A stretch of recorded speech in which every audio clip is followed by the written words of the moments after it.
Hi everyone, it's Melodee and this is my Japan trip 2013 part 1 vlog. So I woke up early in the morning and headed to JFK International Airport in New York and this is what it looks like. Melodee Morita です。ここはニューヨークのジョン F ケネディ空港です。先月お仕事で東京と大阪に行ってきたので、今回は東京でのプライベート部分を Vlog Part 1としてお届けします。So after I drop off my baggage, I relaxed a bit at a lounge before my flight. Hey guys, so I'm here at the Sakura Lounge in JAL, so I'm going to show you briefly what it looks like. It's a very spacious and quiet area where you can spend time on computers until your flight, eat some breakfast, grab some snacks or drinks, stuff like that. Since it was a 14-hour flight, I dressed very comfy, and here's the OOTD that I Instagrammed before I took off. I kept my outfit very simple but wore this leopard scarf as an accent, which I think is great for plane ride outfits because it makes you look stylish and keeps you nice and warm. And now I'm off to Japan! The plane ride wasn't actually bad at all because I watched a bunch of movies and it felt pretty quick for me. For this trip, I went to both Tokyo and Osaka for work, but this video is just going to be private vlogging clips aside from work in Tokyo. So I got in a taxi to get to my hotel and the driver's not there! Just kidding, they actually drive on the right side in Japan. Hey everyone, I'm in Shibuya, Tokyo now, so I'm going to do a brief tour of my hotel room. I'm going to put this card in here so that the light stays on, otherwise it's going to turn off on its own. So first I'll do a quick 360. And then there's a little bit more back there. So I'm going to go to this is just a small restroom. We have a sink here, hi, and as you may know, Japanese toilets are extremely high-tech where you can get various flushing sound effects, make the seat warm, all that kind of interesting stuff. So on the other side there was the closet along with the fridge, tea sets, etc. And continuing on, here is I guess the living room kind of space. We have a very long couch right here. And then a chair, comfy chair, and a table with some paintings, and I love those lights. Here's my luggage, and then here I have my desk where I'm probably going to be doing some desk work or makeup. Here's the TV. I'm going to angle it towards my two beds that I have here. And then this is what the bathroom looks like. And then over here, since we didn't have a shower earlier or a bathtub in the restroom, it was actually over here. I love Japanese baths because they are very deep, even though it doesn't look as deep in this video, but it was a really nice way to relax and refresh myself for the next day. And lastly, here's the view from my hotel room. Luckily, I had a view where you can see pretty much the main part of Shibuya, so I wanted to share it with you all. ホテルのお部屋から見える渋谷の景色がとっても素敵でした。This cylinder building on the left is Shibuya 109, which I am going to be showing you what it's like inside a bit later in this vlog. And this is the famous Shibuya Scramble 交差点 or intersection, and as you can see, there are 4 crossings. So once the people start walking, it's crazy watching from above because it's just a whole bunch of people walking in 4 different directions at the same time. That's Shibuya Station. And there's all these people. And I love how there's a random yellow taxi that just couldn't get across. And I wanted to show you guys this. So these guys are, just casually playing soccer. But guess where they are? Can you believe it? On top of a building. Those are the people down there, and they're playing way up here. I'd probably faint. Anyways, after a quick dinner, I brushed my teeth, took a bath, all that stuff, and went to bed. Hi everyone, now I'm in Shibuya in Tokyo, so let's go see what they have. So I called it a night and woke up early the next morning to go explore Shibuya, and you are all coming along with me. This is what it looks like at 10 a.m. and the weather was perfect.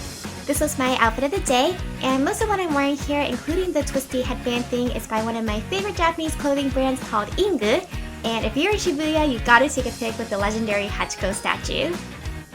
Fun fact, there's an entire 109 men's store as well, And I thought that this building was cool because they had these figures dancing and carrying stuff across, which is really unique. So now I'm going to head over to Shibuya 109. And here we are at my favorite shop, Shibuya 109. Today I'm going to be showing you around a place called SBY, which is one of the most popular places among Japanese teens for inexpensive and kawaii items.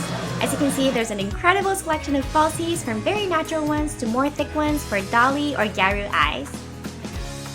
Accessories are a big thing in Japan, so there are a bunch for your hair, accessorizing your bag or cell phones, as well as some fashion wear.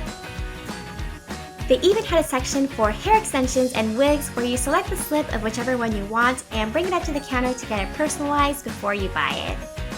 I also found Carrie Pamipamu's circle lenses line. I got to interview her for TV when she came to New York for her concert, and she was actually dressed boyishly and had these awesome sky-high platforms on, while I had to dress up in her cutesy style, so that's why I look like this. But anyways, there were a bunch of colors, and the number of brands and products they have here is amazing. Now the coolest part of the store is that there is a small food court as well as a makeup room. You can use all kinds of makeup and hair products for free, which is not the most hygienic thing, but apparently a lot of girls come here to make themselves up after school. So if you're into Japanese makeup, beauty, or kawaii stuff, it'll probably be a fun place for you to stop by. So now I'm in Shibuya Sentagai, where there's a whole bunch of different cafes, restaurants. Heading to one of my favorite restaurants in Shibuya. I always come to this Italian restaurant because I love it here. Pasta is my guilty pleasure, so I ordered my favorite carbonara with spinach, and it was absolutely delicious. Since I had extra time until work, I went to a couple more stores to buy some awesome products, which I will include in upcoming videos. I also Instagrammed this picture I took there because I thought the Christmas decorations were really pretty, but then someone was like, since when did unicorns become a part of Christmas decorations? And I totally agree and thought that was really funny. I could literally spend hours at places like this because they have incredibly useful and adorable items that you can't get a hold of in the US, but also some very interesting stuff like this product to shape your behind. Like, I'm a bit confused here, but they also had stuff like bath pillows, and I love this aromatherapy section that made me kind of sleepy thanks to the jet lag, but it was so calm and nice and relaxing.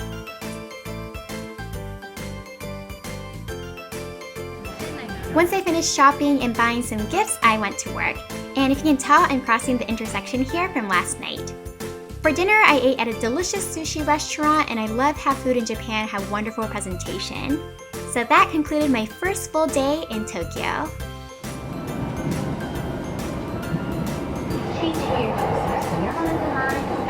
The next day I took a train, and the outfit that I'm wearing here is just a very simple navy floral dress. I like it because I can wear it alone and it's very easy to move around in.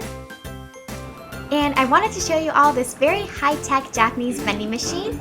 So as you can see, there's all sorts of beverages, both hot and cold, and this is a touch panel screen vending machine. But the other cool thing is that there's a place on the right side where you can actually throw away your bottles and cans and bins, so that way you can keep the station nice and clean, which is a smart idea. So what you do is you select whichever one that you want. Obviously I chose tea, and you use your Suica card, which is mainly for train rides, but you can also use it at the convenience store, so that way you can buy everything without taking out your wallet. After work in the afternoon, I stopped by this craft store that I come to every year. I just adore these gorgeous faux flower arrangements, buying cute items for sewing, and I just think this whole bridal section is so kawaii, and I wanted to include it in this video. Then I visited the Rakuten Tower, and their entire entrance and lobby were filled with beautiful flowers because their baseball team, called the Tohoku Rakuten Golden Eagles, won and became the Japan Series champion for 2013 for the first time in history. As you can see, there's a cute glove couch, and that's their character made with flowers, and I love these Sanrio Hello Kitty flowers too. It became a huge celebration in Japan because, as you may know, the Tohoku area was most severely affected and damaged by the earthquake and tsunami in 2011, but the team won for their homeland, and it gave a lot of power and encouragement to the entire nation. During my stay in Tokyo, I also got to visit Ebisu Garden Place at night when they just started their Christmas illuminations, which were stunning. I remember they used this place in one of my favorite music videos, so it was really cool being there. They also had this place called Eternal Lights with this gorgeous chandelier that changes colors, and I was just really glad and excited that I was able to go since this was my first time seeing Christmas illuminations in Japan. So I hope you enjoyed this video. Please thumbs up and subscribe to my channel for many more videos to come. I'm also thinking about doing an end of the year beauty favorites video for 2013, so please comment below if you would like to see one. Feel free to follow me on Facebook, Instagram, and Twitter, all at Melodee Morita, which I will also link below because I love chatting with you all. Thank you so much for watching, and I will see you in my next video. Bye!